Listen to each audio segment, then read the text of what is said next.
السلام علیکم، امید کرتا ہوں آپ سب خیریت سے ہیں۔ میں ہوں شعیب حسن۔ آج ہم بات کریں گے روزے پر۔ آپ کو پتہ ہے ماہ رمضان کا آغاز ہو چکا ہے، تو سوچا کہ رمضان پر گفتگو کی جائے، روزوں پر گفتگو کی جائے۔ روزے کے لیے جو لفظ استعمال کیا گیا ہے عربی میں وہ الصوم ہے یا الصیام ہے۔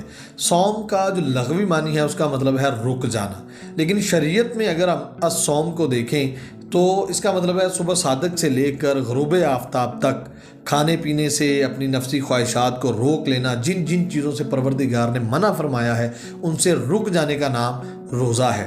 روزہ اس لیے ہے کہ ہم متقی بن جائیں، پرہیزگار بن جائیں، ہم تمام تر ایسی عادات کو چھوڑ کر اللہ کے ساتھ جڑ جائیں۔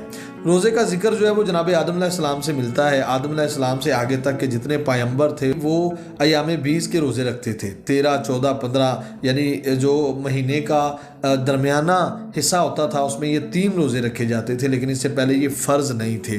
عرب میں جو لوگ تھے وہ روزے سے اتنا واقف نہیں تھے، ان کے ہاں روزے کی اتنی کوئی ترتیب نہیں تھی۔ اگر نماز کی یا عبادت کی بات کریں تو وہ تو قرآن مجید میں اس کا ذکر ملتا ہے کہ ان کی عبادت صرف یہ تھی کہ یہ کعبے کے گرد تالیاں بجاتے تھے، سیٹیاں بجاتے تھے، اور یہی ان کی عبادت تھی۔ اور صدقہ و خیرات کی باتیں بھی ملتی ہیں، لیکن روزے سے عرب کے لوگ اتنے واقف نہیں تھے۔ اگر ان کی تاریخ دیکھی جائے عرب کی تو یہ روزے صرف اپنے گھوڑوں کو رکھواتے تھے، کیونکہ ان کا کام ڈاکہ زنی تھی، یہ لوٹ مار کا کام کرتے تھے، تو اس کے لیے تیز جانور کی ضرورت ہوتی تھی۔ گو کہ اونٹ عرب میں بڑا مشہور جانور پایا جاتا ہے، وہ بھوک پیاس کو بھی کاٹتا ہے، لیکن اتنی تیز رفتاری کے ساتھ بھاگنا اس کے لیے ممکن نہیں تھا ڈاکے کے بعد، کیونکہ لوٹ مار کے بعد فوراً سے بھاگنے کے لیے تیار رہنا ہوتا تھا۔ تو عرب کے لوگ اپنے گھوڑوں کو روزہ رکھواتے تھے، ان کو کھانے پینے سے روک دیتے تھے، پانی نہیں پلاتے تھے، تاکہ ان کی پریکٹس ہو جائے، زیادہ سے زیادہ یہ بھوک اور پیاس کو برداشت کر سکے۔ اور اگر بات کریں رسول اکرم صلی اللہ علیہ وآلہ وسلم کی زندگی کی تو 13 سال جو انہوں نے مکے میں گزارے ہیں تو وہ تو صرف تبلیغ اور اس کی اشاعت کے لیے تھے کہ رسول اللہ صلی اللہ علیہ وآلہ وسلم برائی سے روکتے رہے اور ان کو توحید کی طرف لاتے رہے۔ اگر ہم قرآن مجید کا مطالعہ کریں تو مکی صورتوں میں روزے کا ذکر بھی نہیں ملتا، اگر ملتا ہے تو وہ مریم سلام اللہ علیہ کے حوالے سے ملتا ہے کہ جب انہیں یہ بشارت ملی کہ جناب عیسیٰ علیہ السلام ان کی طرف آنے والے ہیں تو انہوں نے کہا کہ لوگ تو مجھے باتیں کریں گے، تو حکم ہوا کہ جو بھی آپ سے یہ پوچھے کہ یہ بچہ کون ہے یا کیا ماجرا ہے تو آپ نے کہنا کہ میں نے تو پروردگار کے لیے خاموشی کا روزہ رکھا ہوا ہے، میں خاموش ہوں، میں کسی سے بات نہیں کروں گی، تو یہ بچہ ہی بتائے گا۔ صرف اتنا ذکر ملتا ہے۔ پھر اس کے بعد جب نبی اکرم صلی اللہ علیہ وآلہ وسلم ہجرت کر کے مکہ سے مدینہ کی طرف گئے تو ادھر آپ نے دیکھا کہ یہود جو ہیں وہ روزہ رکھتے ہیں عاشور کا، 10 محرم کا۔ تو رسول اللہ صلی اللہ علیہ وآلہ وسلم نے ان سے دریافت کیا کہ آپ یہ کس چیز کا روزہ رکھتے ہیں؟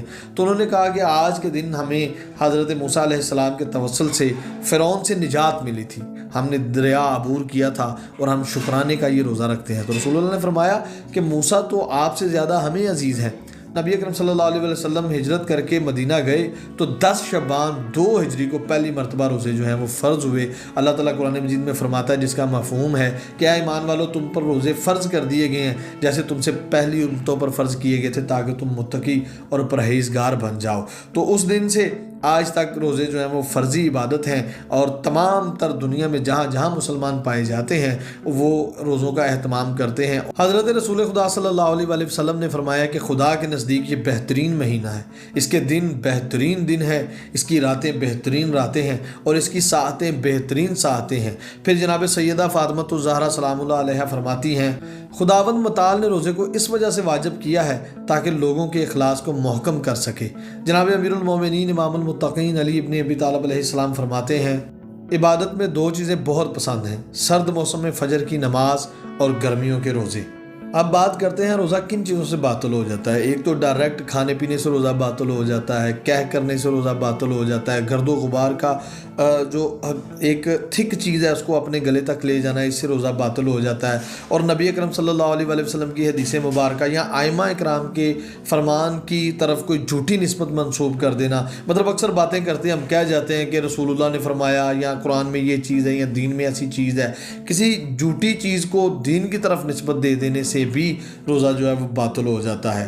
میں امید کرتا ہوں آپ کو یہ ویڈیو بہت اچھی لگی ہوگی، اگر اچھی لگی ہے تو لائک شیئر کمنٹ ضرور کیجیے گا، اپنی رائے سے کمنٹ سیکشن میں ضرور آگاہ کیجیے گا، اور بہت بہت رمضان مبارک ہو۔ اللہ نے کے بعد